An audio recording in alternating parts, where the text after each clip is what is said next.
Good Friday afternoon to you, 4 o'clock time for Sports4CLE. Thanks for joining us. Browns getting ready to head out to Miami to take on the Dolphins. 1 o'clock game they have to have, and they're going to have to do it without some key contributors, as David Njoku ruled out for the game on Sunday, as was Jeremiah Owusu-Koramoah.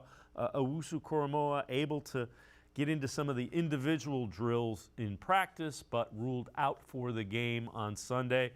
Michael Dunn, questionable. Good news, Wyatt Teller will play after missing the last 2 games, as will Denzel Ward. Let's welcome in Jeff Lloyd from the Locked On Browns podcast. Jeff, Ward back is really important because you have Hill, you have Waddle. Teller back, always a good thing because they want to run the football. What are you thinking as the Browns add some guys and still some guys working back?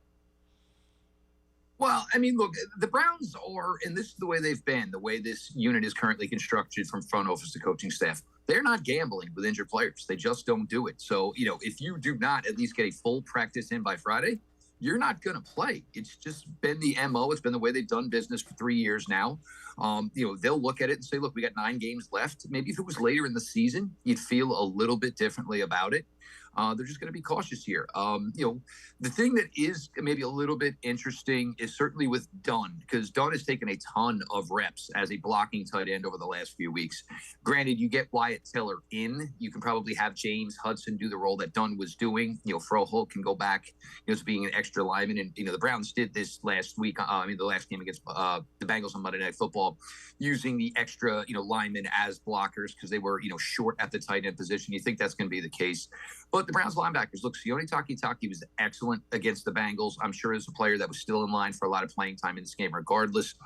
Deion Jones, when you want to go a little bit faster, you can go that route. Sione kind of brings something that none of the other linebackers do. With his size, you can blitz him or bring him off the edge and, drop players into his zone. You can do a couple different things. You're always making your identity kind of on the fly in the NFL, week in, week out. The Browns are going to have to get creative here again this week.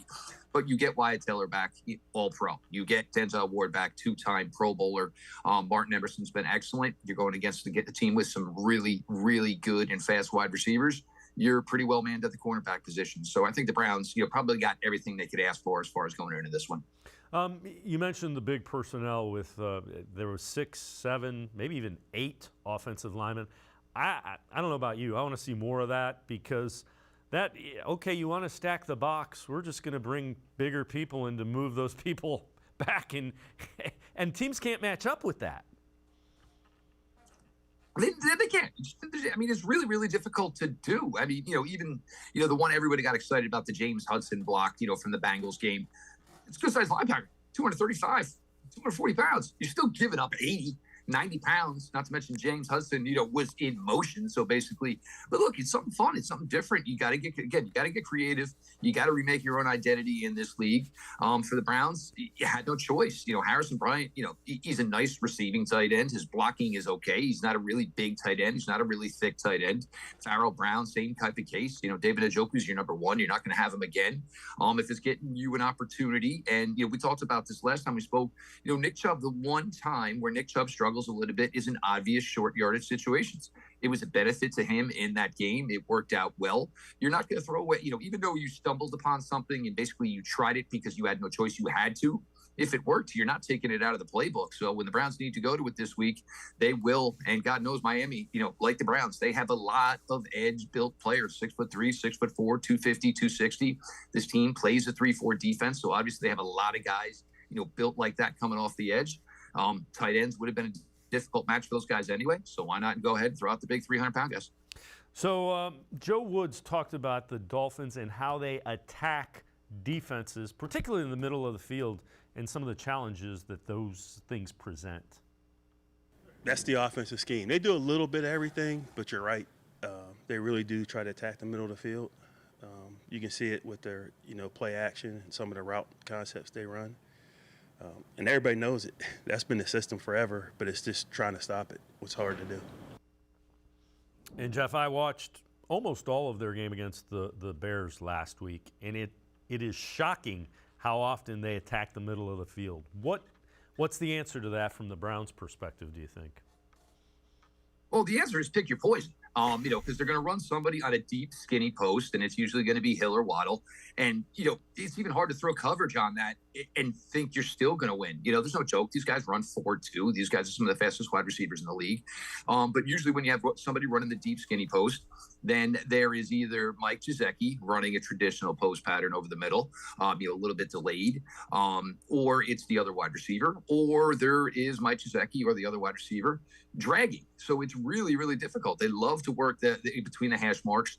And the thing even is, if you cover it deep, then you get in a situation where, Mike Gesicki, or if it's Tyreek Hill, or it's Jalen Waddle, these guys are really, really good in the open field with the ball in their hands. So you got to understand and concede that there's going to be completions that are made, but you cannot not get, cooked on yards after the catch. You've got to be able to tackle well. This is something the Browns showed very well their last game out against the Cincinnati Bengals. You've got to stick to that. I know it sounds basic, it sounds simple, but guys got to go to the ground, on first attempt. Guys start breaking tackles, it leads to 5, 10, 15, and with Waddle and Hill, it could lead to 50, 60 yards and touchdowns.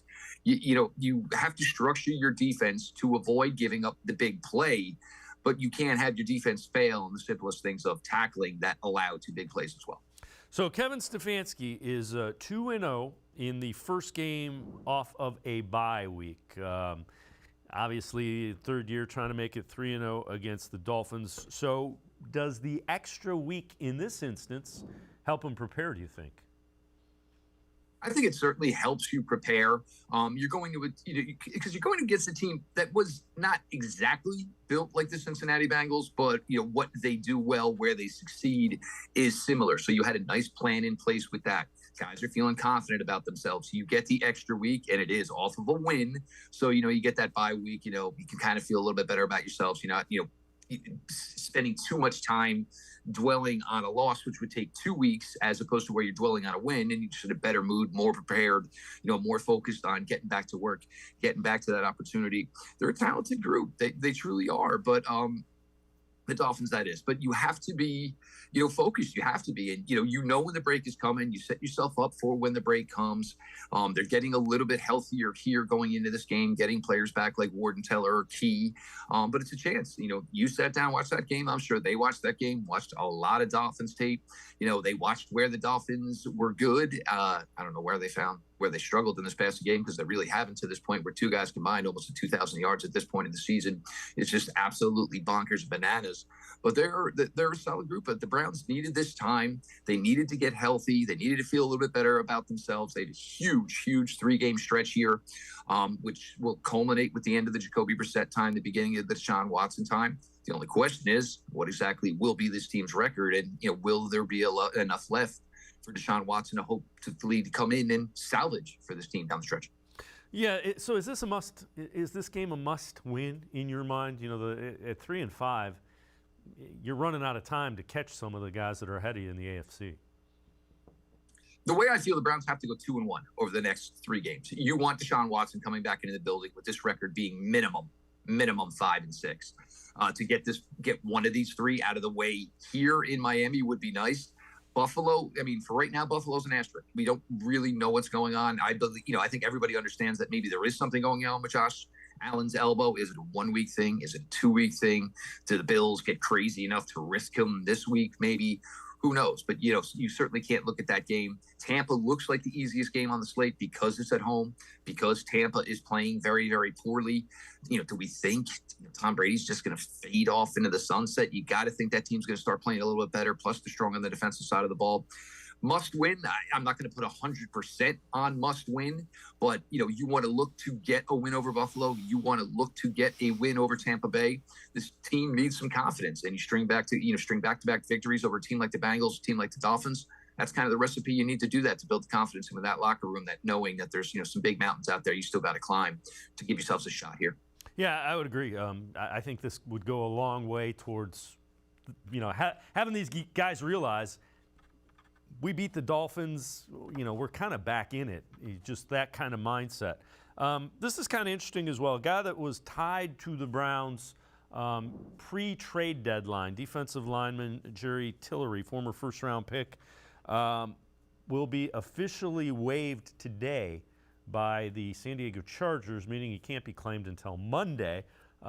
Browns were allegedly, reportedly, one of multiple teams that expressed an interest in Tillery.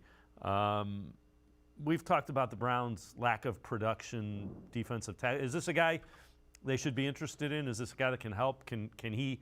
Obviously, no one guy's going to come in and fix that, but does he help? He certainly helps. Look, I mean, you look at the play of this group. And understanding what was there. Taven Bryan, a free agent that not a lot of people were, basically banging down the door for, a third-year player, a second-year player, a first-year player. The Browns were banking on all of them to maybe give them something. And there's been moments, tiny moments from everybody, but not enough that you would say that there's probably anyone you can point to and say, well, that's the best defensive tackle on their roster. Good size, good length, probably a better pass rusher than he is a run stuffer. Could be something the Browns have some appeal in. If you remember last year, they kind of played Malik Jackson the entire season out of the role that he had been known for his time in the NFL. It was always a better pass rusher than he was a run defender. Browns said, look, just because you're a poor run defender elsewhere doesn't necessarily mean it's poor enough for us not to use you in that role. I'd be interested. I think the Browns would be interested as well. Question would be is, the Browns will making this decision after this game. If they come out with a victory, maybe it tips the scales for them as being more in. If they don't get a victory, maybe it tips the scales more for them being more out. And if you do remember, the Browns did say after the trade deadline that they came close to having a deal that they thought they were going to get done. Not saying it is, not saying it was, or not saying it wasn't Jerry Tillery, but, we'll find out here. I think where they are in the pecking order, I think they would have a shot to acquire Tillery. We'll see. But at this point, if you've got a defensive tackle with experience, can help you in the pass rush, he's smart, he's disciplined, gets his hands up in the pass rush lane. I think it's something the Browns really can't just avoid because, getting somebody in there that's at least a little bit more of a proven commodity than what you have right now makes sense. It's a no-brainer. Yeah, it would help minimize what has been a really trying position that hasn't really produced like you had hoped it would. Jeff Lloyd from the Locked On Browns podcast and I'm going to step aside, take a quick timeout. Other side of the break, we'll hear from the Dolphins defensive coordinator about the Browns offense. Sports4CLE will be right back. Stay with us. Come back to go forward. Back to learning new things. Back to pursuing your dreams. Tri-C has flexible learning options to fit your life. And every year, more than 1,000 local companies provide Tri-C students with real-world learning. The right education can boost your lifetime earning power by hundreds of thousands of dollars. Start now with a college education you can afford. Tri-C, where futures begin. The Ohio Lottery Partners in Education program recognizes role model students and teachers from across Ohio. Nominations can now be done completely online. To nominate a deserving teacher or student, go to ohiolottery.com. In the About section, find Partners in Education. There you will find links to the nomination forms. Students kindergarten through 12th grade can be academic all-stars. Teachers can be honored as a Teacher of the Month. The Ohio Lottery Partners in Education, where stars shine. The Greater Cleveland Sports Hall of Fame celebrates the star athletes and notable sports figures who were born or have made their home in Greater Cleveland. It tells the story of discipline, commitment, perseverance, sportsmanship, and excellence in achievement. It encourages and inspires those who believe in sport and its direct impact on the well-being of our community. Go to clevelandsportshall.com or follow us on Twitter at GCLE Sports HOF for more details.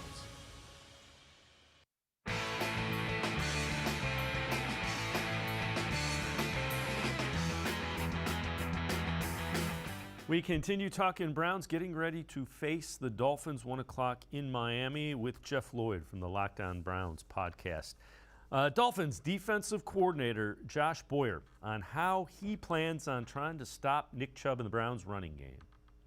We need to get everybody to the ball. We need to get everybody to the ball. Like, this won't be a one-man show. Like, I would say Nick Chubb's proven time and time again. You can see there's many instances when you watch him on film that somebody has him in the backfield and he's able to break that, and then he stiff arms the next guy, and then he keeps moving. So we need to get everybody to the ball, And I would say whether it's the run or the pass game, hit him on a check down or, whatever route that they're running, it's definitely going to be important for us to get everybody to the ball. So, Jeff, we have tabbed this the Nick Chubb is good portion of the show all the time because there's a bunch of stuff we can do. So take a look at this. This is really interesting. Only players with over 100 yards rushing per game this season, Derrick Henry and Nick Chubb. Now, Derrick Henry averages 109, but he has 183 carries. That's a 4.8 yards per carry average. Nick Chubb has 149 carries, 5.6 yards per carry, almost a full yard per carry ahead of Derrick Henry, 0.8 yards. And Browns fans are saying, give him the ball more. I get it, but I also get the thinking. Well, you get to a Sunday night. If you watched the Chiefs and the Tennessee Titans, late in the game, you saw that Derrick Henry was a spectator. Too many carries and you're playing Dontrell Hilliard. Late in the game, if you're the Cleveland Browns, do you want Nick Chubb on the field? You've got to understand that, there's limitations to this. Look, if the Browns thought giving him the ball 30 times a week, week in and week out, was the best avenue to go, they'd go that route. But they don't want to tire him out. And they have other players. Amari Cooper's a good player. Donovan Peoples-Jones is a good player. There are people who can be productive with the ball in their hands. The key is, Nick getting his success and what you can do off of that. Amari Cooper with 2 50-yard receptions in back-to-back games from Jacoby Brissett. That is part of because people have the fear of God, when it comes to what Nick Chubb can do to you.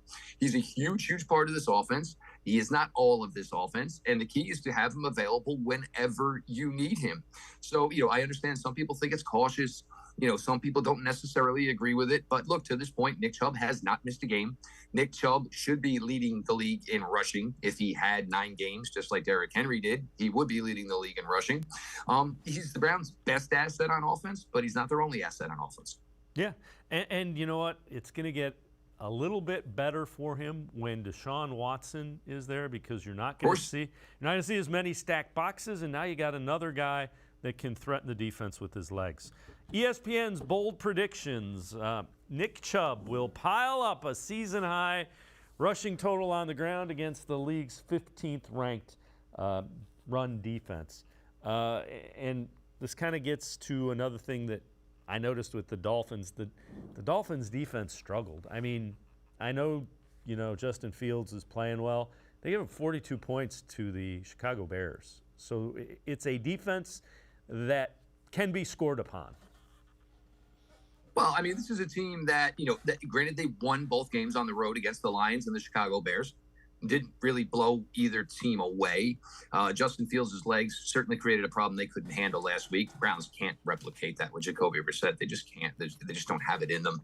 But you have players on that Dolphins defense. Xavier Howard, household name. He's not playing like a household name. Byron Jones, still not available for that team. Javon Holland is a nice playmaker at the safety position, but their secondary is suspect, and they certainly have not been, tackling well. The Browns sometimes do struggle against odd fronts like Miami is going to bring. But there's been issues with the Dolphins defense with the run. And, for the Browns, obviously, one of the easiest ways to, slow down Tua and Tyreek, Jalen Waddle is to, try to make them spectators as much as possible. But for the Browns, it's the same recipe every week. I think as Nick Chubb goes, it dictates whether or not the Browns have a chance in any ball game. So, just keep giving it to him, keep feeding it to him. There's going to be times where he's going to be off the field. I still think we're going to see a similar usage for Kareem Hunt that we saw against the Bengals.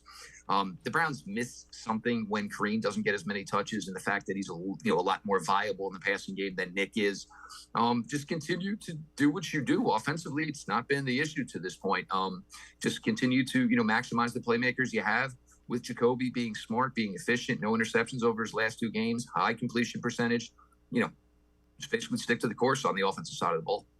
So Pro Football Focus has the most improved offensive lineman at each and every position. Most improved center is Ethan Pocic. Went from a grade 2021 of 67.3 to a 82.6 grade so far this year. He's currently second highest graded center in the league, trailing only Creed Humphrey by the smallest possible margin. Pocic having his best season, both facets of the game, ranks top 6, both run blocking and pass blocking grades. He's been everything and more than I think the Browns thought Ethan Pocic was going to be when they went out and signed him. Well, I mean, you go to, the Browns offseason, is J.C. Tretter staying? Is J.C. Tretter not staying? Eventually, the injuries, the knee, it was just too much for J.C. Tretter. Called it a career. Browns had Nick Harris, who was in his 3rd season. And, this is where the Browns knew the situation they were in with J.C. Tretter. They made a move for a center 2 years ago. Never got the opportunity. Finally gets his opportunity. And sadly, Nick blows out the ACL, first, second rep or whatever it was in the preseason. A very under-the-radar signing in Ethan Pocic. A couple of huge factors, though. I mean, you come into a position where you are playing on the offensive line interior with an all-pro next to you, probably a Hall of Famer one day. Wyatt Teller probably traveling maybe around the same path as Joel Bitonio, maybe not as high when it's all said and done. So you're put into an interior of 2 other fantastic players. You go play for an offensive line coach in Bill Callahan, who's just got this pedigree of taking guys and finding the best ways to make them their best. It's been crazy. It's been a crazy ride for Ethan Pocic. You never know, Pocic. You never know if Nick Harris is even going to get an opportunity to be a full-time starter here. You wonder where Pocic, who came in, I think it was like 1 year, $2 million, and now he's certainly going to be looking probably to sign a multi-year contract somewhere as someone's starting center. Will that be in Cleveland? Will it be somewhere else? Browns are just happy. You just have to be happy that, you take a chance on a guy. You never think you're actually really going to call his number. You call his number. Not only does he play, but he plays to the level that he has. And for Ethan Pocic, it's always nice to, dust off that label of, underachiever, possible bust, guy who never met draft expectations. We always say when we're following these kids through the draft process, their destination is everything, where they go, how they're handled, how they're used. A lot of times that's not the case.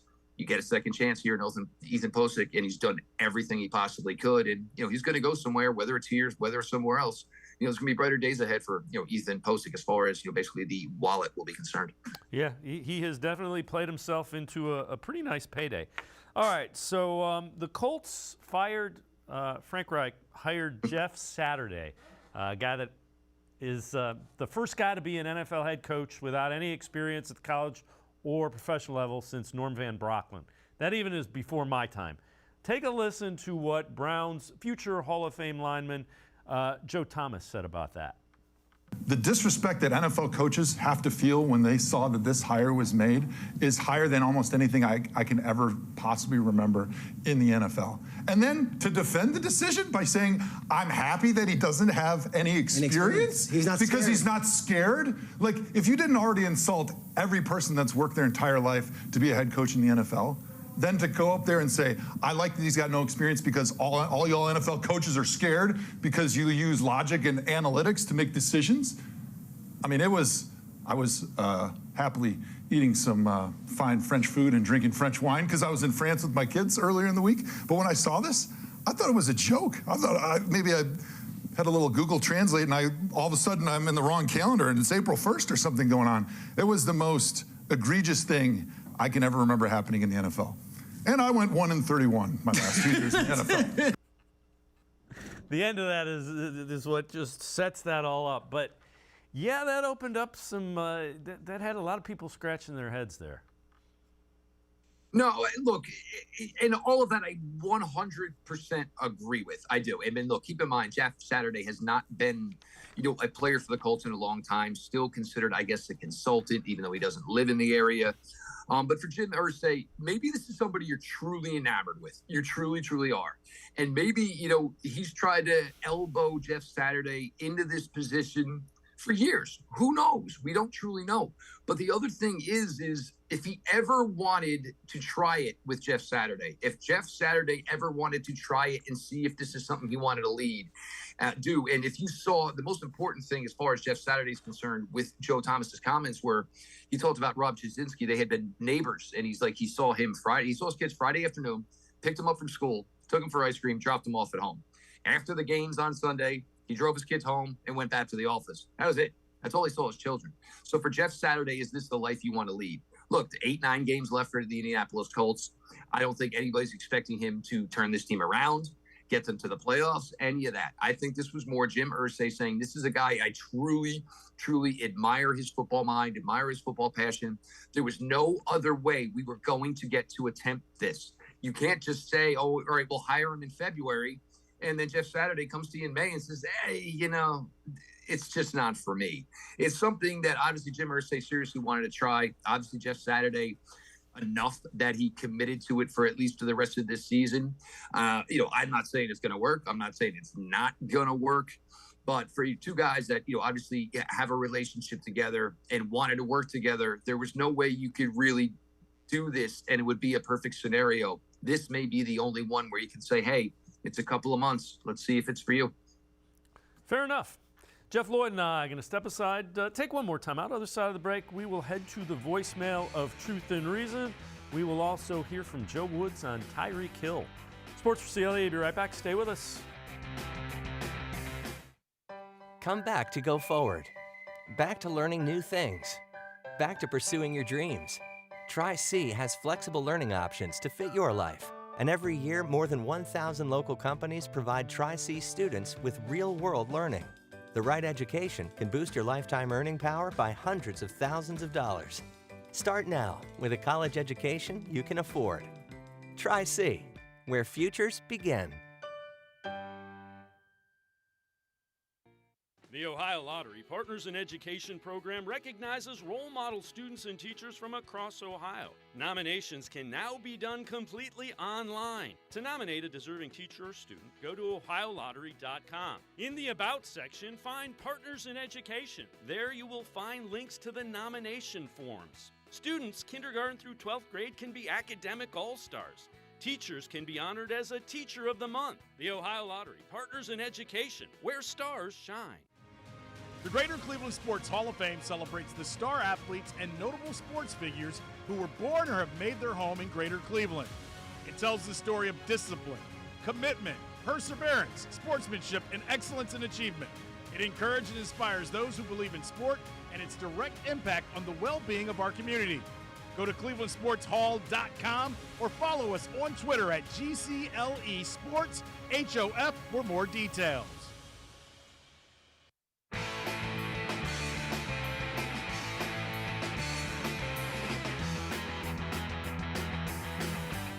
Browns getting ready to face the Miami Dolphins down in Miami, 1 o'clock on Sunday. We continue talking Browns with Jeff Lloyd from the Lockdown Browns podcast. Let's head back to the voicemail of Truth and Reason. Hi, this is Rico. I have a two-part question. Even though we fans have been wanting Woods to blitz more, do you think it would be wise to not blitz a lot versus Tua? Also, my other question is, after watching the Bears versus Dolphins game, I watched the tremendous success that Justin Fields had running the ball. Would it be a good idea to maybe insert Dobbs for a few plays so he can scramble, or just roll with Jacoby? Thanks. Go Browns. Oh, and final score prediction, 24-23, Browns pull it off. Yes, sir. Go Browns. As always, appreciate all of the voicemails. Jeff, I don't know about the Josh Dobbs. Justin Fields is he's really good running the football. Justin Fields is better than Josh Dobbs. You can't put Josh Dobbs on the field and say, hey, last week you couldn't defend the run, so we're going to put a quarterback on the field so all he can do is run. And, the other thing is, look, Jacoby Brissett has absolutely exceeded everybody's expectation to this point. Yeah. He has. And, look, just because he can't run, let's not hold it against him. He's done a fantastic job to this point. And that run defense is not good, and the pass defense is struggling. So there are things you can do relative to the Dolphins' defense. What about the blitzing of Tua? What are your thoughts on that? Look, how did you win this game against the Cincinnati Bengals? You got after Joe Burrow quickly, and guess what? Joe Burrow said, I don't have the time to let some of these passing plays develop. I'm going to go first read. I'm going to throw it to the back out of the backfield. Once you're in a quarterback's head, you're usually in the quarterback's head for the entire game. For me, this is going to be the biggest thing. The Dolphins have pass rushers. The Browns have pass rushers. For me, I think the biggest key in this game is who gets home more. Whichever pass rush gets home more is probably going to be the team that makes the difference. The advantage the Browns have is they run the ball a little bit better. So if they can make some plays on defense, they can cut some drives short with no points against the Dolphins. Gives the Browns more chances with Nick Chubb, with Amari Cooper, with Jacoby Brissett. And I don't think blitzed as much as everybody kind of thought they did. The thing was the Browns played a lot of defensive linemen, played a lot of defensive ends, I should say. They're getting into obvious, passing situations where the Browns can get more Isaiah Thomas in the field, more Alex Wright on the field with Jadeveon Clowney, with Myles Garrett. Another thing to look out for, though, too, which is kind of interesting, is you don't face very many left-handed quarterbacks in the league. Do the Browns maybe switch how they line up their defensive ends? Do you give Myles maybe more, shots from the blind side, which will be against the right tackle this week? Do you put your more disciplined pass rushers as far as getting their hands up in the air? Isaiah Thomas, Wright, and of course, Jadeveon Clowney, they're all very good with that. Do you do that so they're into his face, so maybe they're distracting him a little bit more? Some fun things to do here for Joe Woods. It's difficult to face a left-handed quarterback because you never see him. But, there's some things you can do to try to kind of flip the script on that.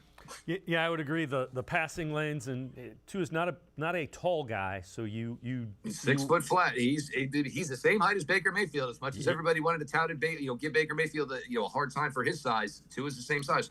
Yep. So you got to if you get a couple of them batted down at the line of scrimmage, that would go a long way. Well, Joe Woods talked about Tyreek Hill, guy that he has seen, and just trying to defend him. He's unique. I was at Denver, like when he came into the league, I think 16. So I saw him develop as a player. When he first got there, he was more of a specialist and just ran certain routes when he was at Kansas City. But I saw him develop into a receiver. And he's so fast and he's so quick. Everybody talks about the vertical speed, but if you throw him something short, you miss a tackle, he might go 70. So he's definitely a handful to deal with, but we are familiar with him. And there's a couple different things we'll try to do to slow him down. Jeff, they've got track team speed, being the Dolphins. You've got him, you've got Waddle. Raheem Mostert was a track star at Purdue. As a matter of fact, I think he won the indoor Big Ten 60-meter thing when he was a senior. So that is concerning. Oh, there's no question. And Mostert, and this is kind of why they went out and made that move for Jeff Wilson.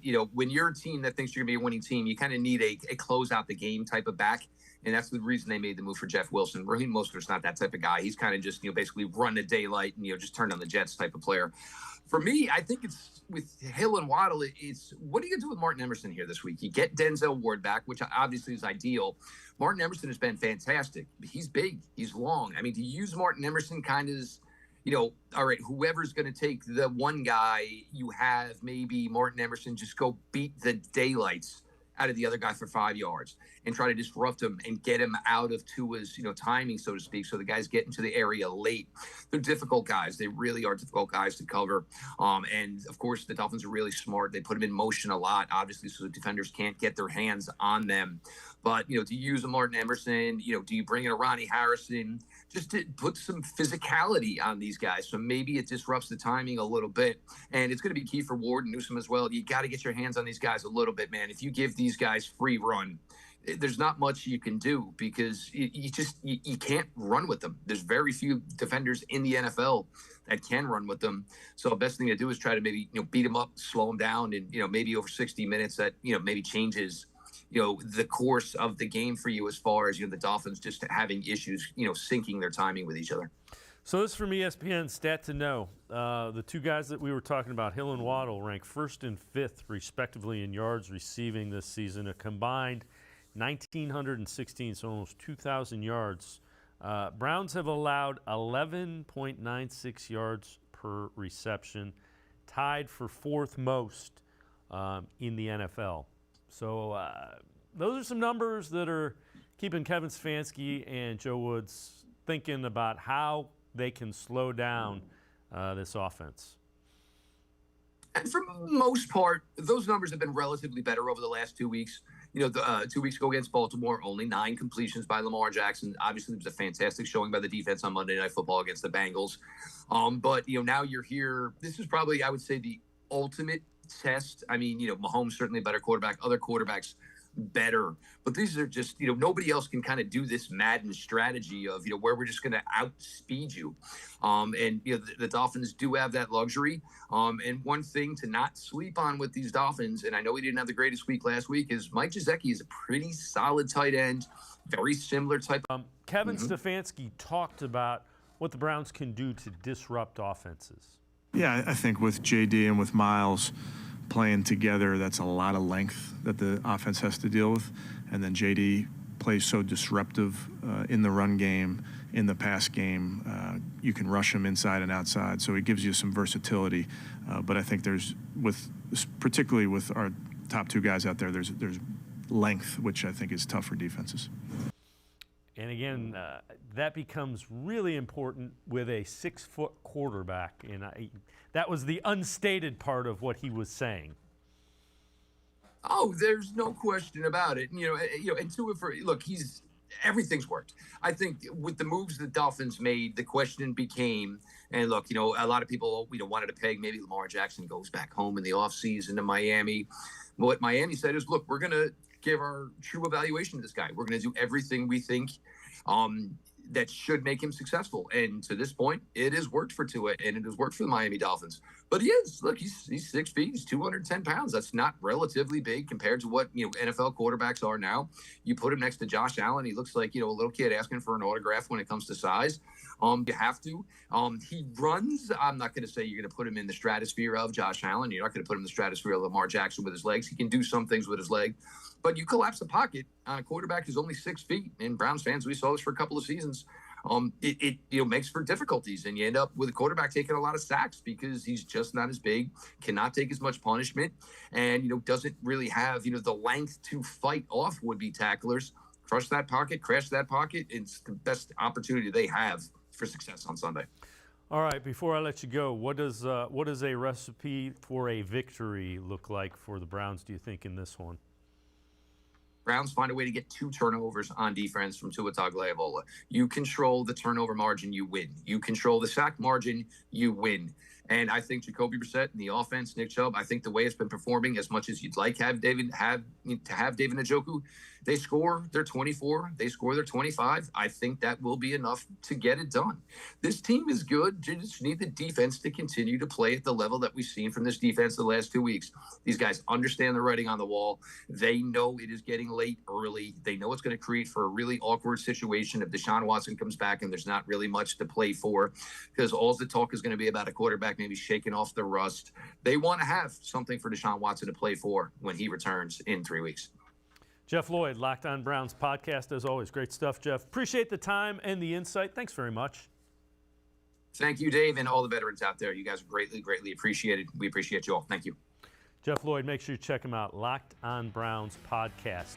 We're going to step aside, take a quick timeout. Other side of the break, it is our film breakdown segment. Lance Reisland takes a look at the center, Ethan Pocic, and how good he has been. Sports4CLE, talking Ethan Pocic when we return. Stay with us. Come back to go forward. Back to learning new things. Back to pursuing your dreams. Tri-C has flexible learning options to fit your life. And every year, more than 1,000 local companies provide Tri-C students with real-world learning. The right education can boost your lifetime earning power hundreds of thousands of dollars. Start now with a college education you can afford. Tri-C, where futures begin.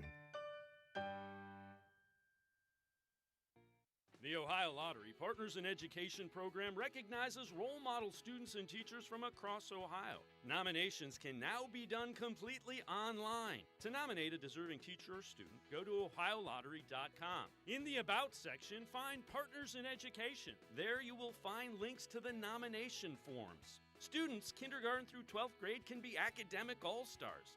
Teachers can be honored as a Teacher of the Month. The Ohio Lottery Partners in Education, where stars shine.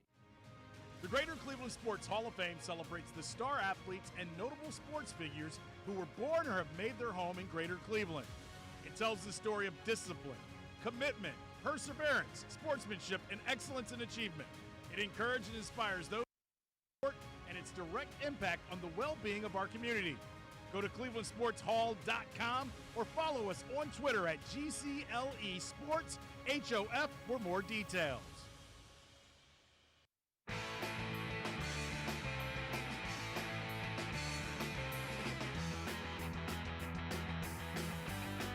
Sports4CLE continues. We continue talking Browns. We are going to go to one of our Friday staples, the film breakdown. Let's welcome in Lance Reisland from the Plain Dealer, cleveland.com. And Lance, a guy that everybody is talking up how good he is who we're going to focus on tonight. Ethan Pocic has to go down. I don't want to call him a surprise. It was an unknown, but he's been really good. Well, yeah, I've been watching a lot of film and breaking down those guards, and rightfully so. Those guards are fantastic. And as I'm breaking down the film, he pops over and over and over. He shows up on film. His ability to pull on zone, get out in front on pin and pulls, screens, his ability to pass block, gain depth. He has been one of my favorite film breakdowns this year in terms of production. He's really a good football player. All right, let's take a look. So one of the things that you said is it shows his understanding and his scheme and great feet. So take us through those coaching points on this one. Well, it's an outside zone play here, and what he does, he's going to reach this. He does a great job on zone of reaching the inside of the guard, outside the guard, or head up. So this is a two technique on the guard on Bitonio, and by moving his feet, he's able to get to that two technique or three, depending on where he lines up here. And it allows Bitonio to get up to the linebacker. So what he does by covering that defensive lineman, he lets his really good guard get up to the second level, and that's what creates this hole here. He does that over and over, allowing those guards, Teller and Bitonio and Froholt when he's in there, to get to that next level. So, again, a combination with Bitonio, Ethan Pocic. And Pocic was a guy that, Nick Harris was slated to be the starter there. He goes down early, and he has just played really well. Again, this next little bit of video we're going to go to shows some of the technique and some of the skills, the hands and the feet, critical things for offensive linemen in the NFL. Take us through this one. Well, again, they're going to run a zone play here, and they're going to run a counter play here. And he, again, on the counter play, he's in charge of blocking back. He's in charge of making sure the backside defensive tackle does not cross his face. He does a great job of anchoring in here, blocking back, and he finishes well. So and when you watch him on every play, he finishes. So he's going to block back on the shade. He's going to run with him. He's going to move his feet, and he's going to finish with a pancake block. And again, you see this a ton with him in terms of blocking back and finishing the play. It's very impressive. So again, working in tandem. That time you mentioned kind of sealing off the backside. That's what allows those 20-plus yard runs from Nick Chubb, as pursuit can't catch him because all those guys up front are doing their job. This next clip, again, it has to do with kind of reaching out and getting to his techniques.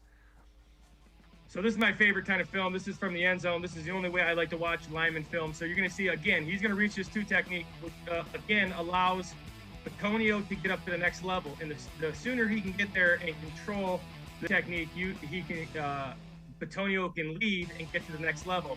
And you're going to see when Chubb runs through the hole, his backside is to the hole, which creates a huge lane for Chubb. Again, he makes it very easy for Chubb. This offensive line, Chubb is not touched till 10 yards downfield consistently. This offensive line does a great job, and he is the focal point inside on the zone scheme. So we've talked about this in the clips that we've seen. It appears he has developed a chemistry with both Joel Bitonio and Teller or Froholt, the other guard, pretty quickly. It seems like they work together, and that might be one of the reasons the Browns are having so much success on the offensive line. Well, yeah, it's a credit to Callahan and the offensive staff, because it doesn't really matter who's in there. They are all on the same page. They run their schemes over and over. You're going to see the zone schemes. You're going to see the gap schemes. Now, they tweak it and they do different things and use different personnel groups. But it's a credit to that offensive line kind of culture they have down there. Those guys know exactly what they're supposed to do, who they're supposed to block on every play, regardless of the front, the blitz, the second-level defenders. They're a machine down there. And it shows because regardless who's in there, they usually have a really good success in the run game. So one of the things that you mentioned, a tweak to it, is a pin pull, and that's one of the things that we're going to see in this next video. Take us through the coaching thing here with that technique and Ethan Pocic. The Browns do a great job on their pin and pull scheme. So you're going to get a frontside guard's going to pull and kick here, Teller, and then Antonio's going to get out, and Pocic is going to get out and lead it here. The ability to pull a center on your pin and pull is very important. It gets that extra guy in the alley. Not all centers can do it. The elite centers can do it, and he's becoming a very elite center with his movement and his ability to get to the second level.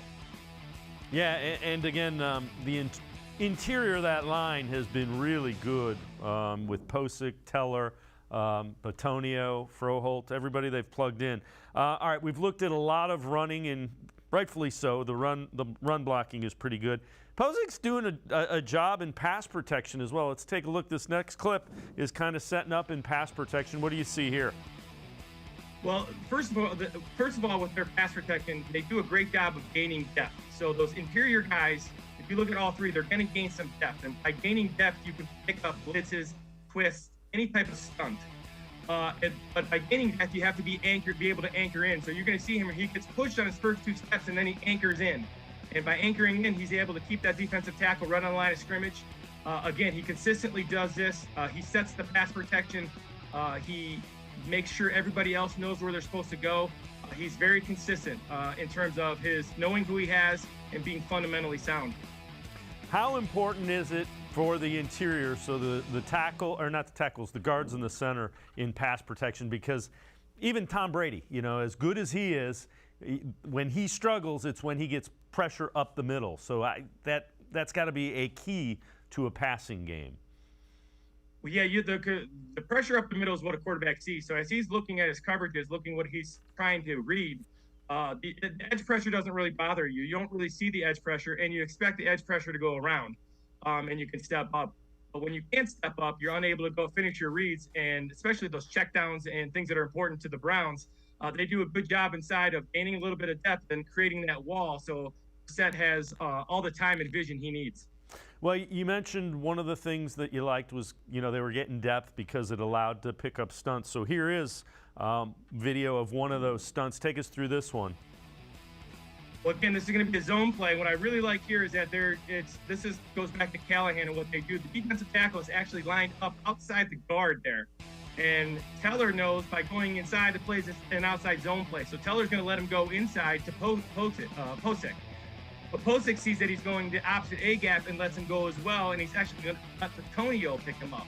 And then he does an amazing job of doing this within a second of readjusting and getting off on that number 3 coming in that lane.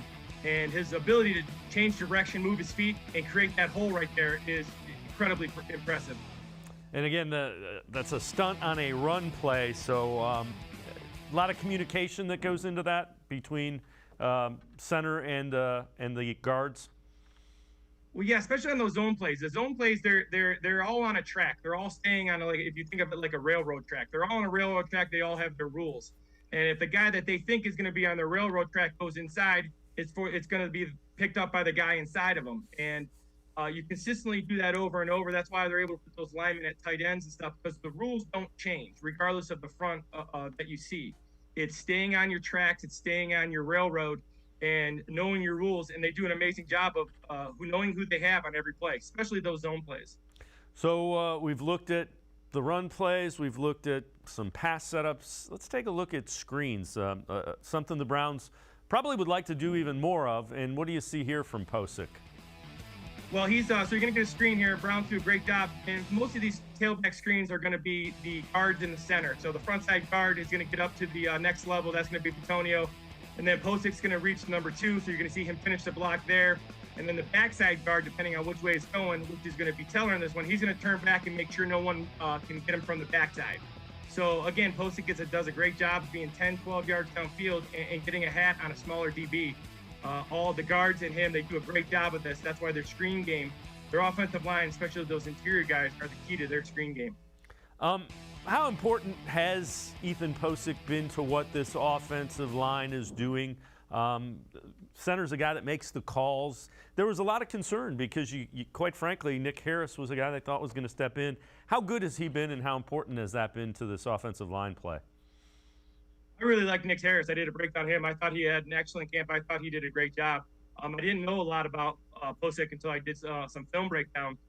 it's incredibly important. That center is the quarterback of the offensive line. He's going to determine who's coming off on who on those double teams in the zone game. It's crucial in their gap scheme, block back, especially if you get a blitzing backer.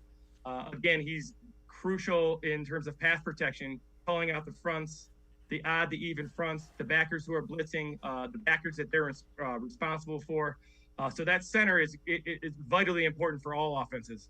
And from what you're saying, Pocic has been as good as you could have really hoped for.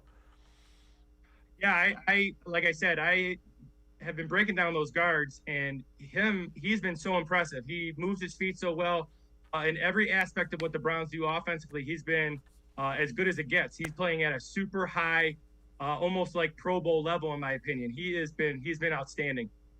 Lance Reisland, as always, great stuff. Appreciate the time and the insight. Thanks very much, Lance. As always, thanks for having me. All right, Lance Reisland, make sure you check out his film breakdowns, cleveland.com. You can also check him out in the pages of The Plain Dealer, talking about Ethan Pocic. We're going to step aside, take one more time out, other side of the break. This week's Shining Star straight ahead on Sports4CLE. Stay with us. Come back to go forward. Back to learning new things. Back to pursuing your dreams. Tri-C has flexible learning options to fit your life. And every year, more than 1,000 local companies provide Tri-C students with real-world learning. The right education can boost your lifetime earning power hundreds of thousands of dollars. Start now with a college education you can afford. Tri-C, where futures begin. The Ohio Lottery Partners in Education program recognizes role model students and teachers from across Ohio. Nominations can now be done completely online. To nominate a deserving teacher or student, go to ohiolottery.com. In the About section, find Partners in Education. There you will find links to the nomination forms. Students kindergarten through 12th grade can be academic all-stars. Teachers can be honored as a Teacher of the Month. The Ohio Lottery Partners in Education, where stars shine. The Greater Cleveland Sports Hall of Fame celebrates the star athletes and notable sports figures who were born or have made their home in Greater Cleveland. It tells the story of discipline, commitment, perseverance, sportsmanship, and excellence in achievement. It encourages and inspires those who support and its direct impact on the well-being of our community. Go to clevelandsportshall.com or follow us on Twitter at GCLE Sports HOF for more details.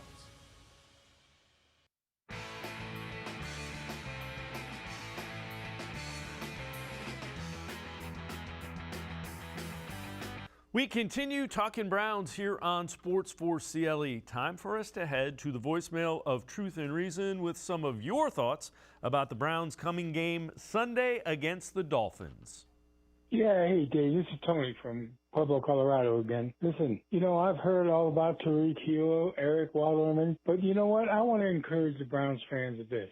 They may have them, but we have Denzel Ward. We have Greg Newsome. We have Emerson. We got JJ3. We have a team that could stop this. And let's not forget, we got two edge rushers that are just off the hook good. So all the things that we've heard, all the things that have been said about Miami, do not rule us out of this game. It's going to be a high-scoring game. I think our score is going to be 38, and I think Miami may come in at 34. Go Browns. Woof, woof, woof.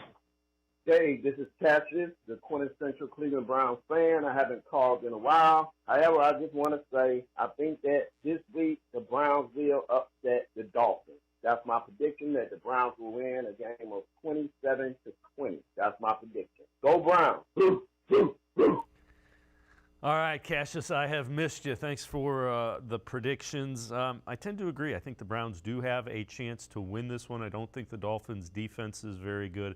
I think it's going to come down to the play of both Garrett and Clowney, not necessarily getting sacks, but disrupting the passing lanes and not allowing the Dolphins to run that quick rhythm passing game underneath to Waddle and Hill, and also not letting them get by them.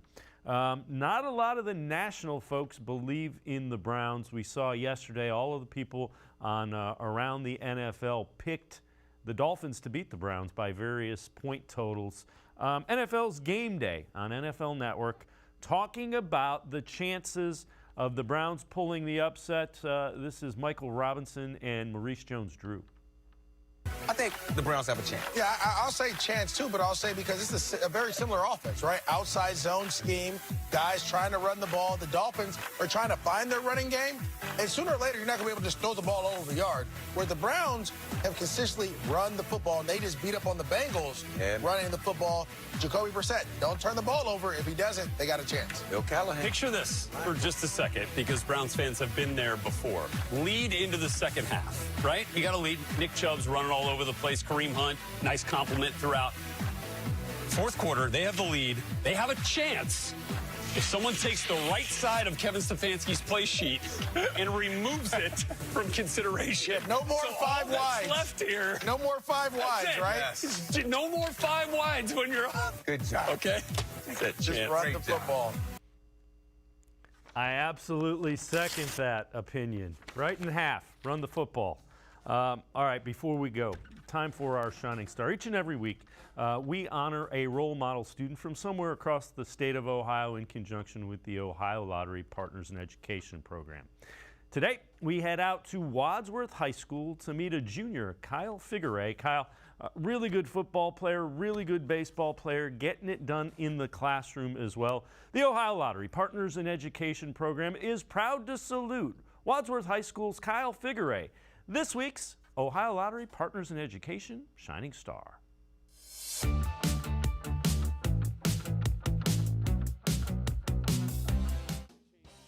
A balanced offense that featured Kyle Figueray running the football behind an undersized offensive line was one of the keys to Wadsworth not only making the Division I state football playoffs, but advancing and being highly competitive. It just makes us want to win more and more because we know we're the smaller guy. We come out here, we punch him in the mouth from the first play. We don't end to that last whistle. That group up front, we've all gotten really close, so we all know our tendencies, what's going to happen, where I'm going to cut.